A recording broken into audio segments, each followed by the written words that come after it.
Évidemment, quand on a ça en tranche à 41, le PER, il est limite obligatoire.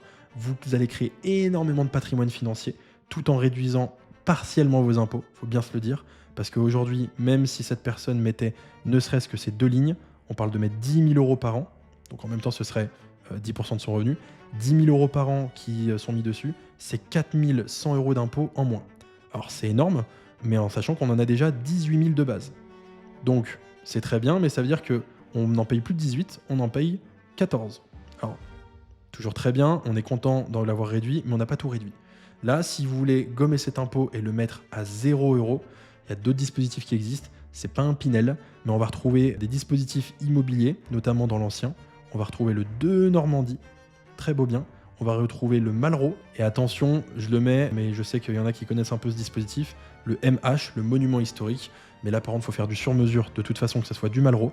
Le Malraux, quand vous êtes en tranche à 41%, allez-y aisément. Le monument historique, il faut quand même une belle tranche à 41%, mais c'est encore plus efficace pour ceux qui sont en tranche à 45%.